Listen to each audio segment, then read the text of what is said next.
Welcome back to Wilding Creativity. I'm your host, Liz Kettle. Yes, I still don't have a proper intro, but things are a little wild around here. But I really wanted to talk today about a conversation that I had a week ago.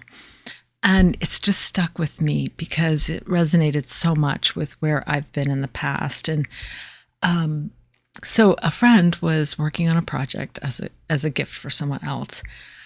And the technique she was using was not something she learned from a teacher or a book. In fact, she was making it up as she went along.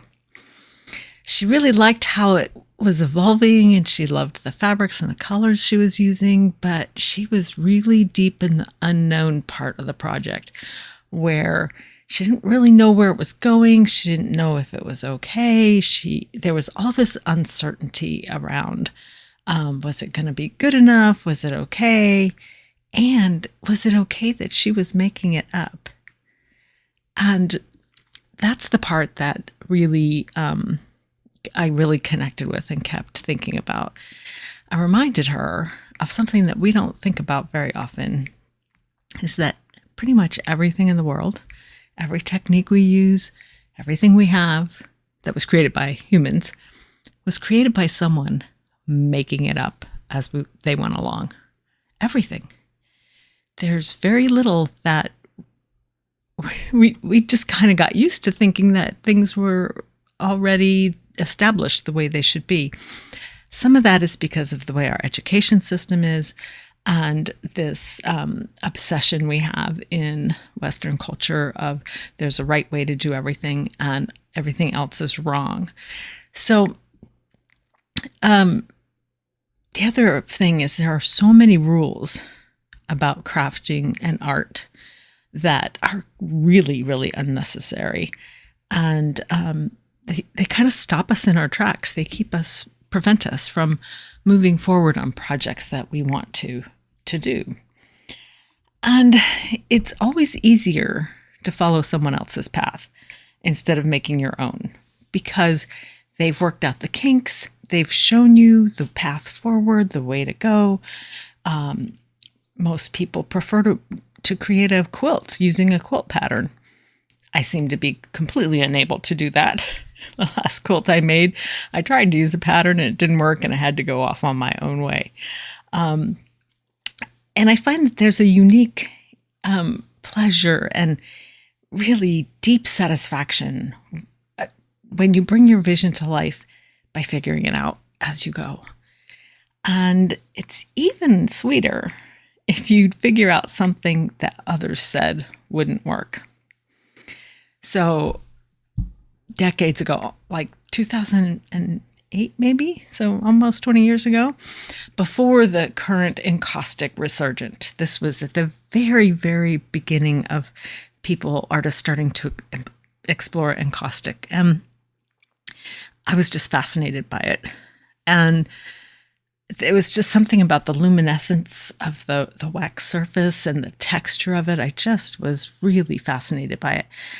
And I went back then, we didn't have, Pinterest and YouTube was not really much of a thing. So I just scoured, and mostly I was in forums trying to figure out how people were doing this. This was, pre-Facebook.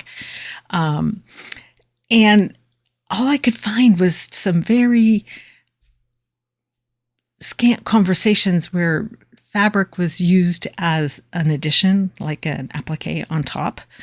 And every time I asked, everyone always said, it doesn't work with fabric unless you apply it to a hard substrate. Like you can use it to adhere fabric to a panel. But that was not my vision. My vision was a book, a textile book. I was deep in my beginning fascination of creating books with fabric. I wanted to do this book that eventually I did create. Turns out you can use encaustic on fabric and you can create a book with it, a 3-dimensional thing. No one was really doing that at the time.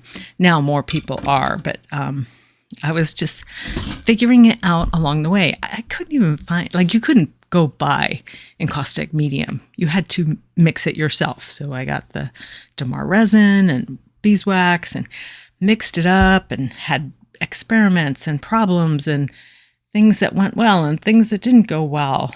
And I figured it out. And it is one of my all-time favorite pieces. It was called Anthology of Thought. And each page was a kind of a stitched depiction of types of thought, like scattered thoughts and our thoughts spiraling and thoughts that are just kind of getting away from us. So you can make stuff up. You have permission to make stuff up. You have permission to invent a new stitch, to invent a new technique.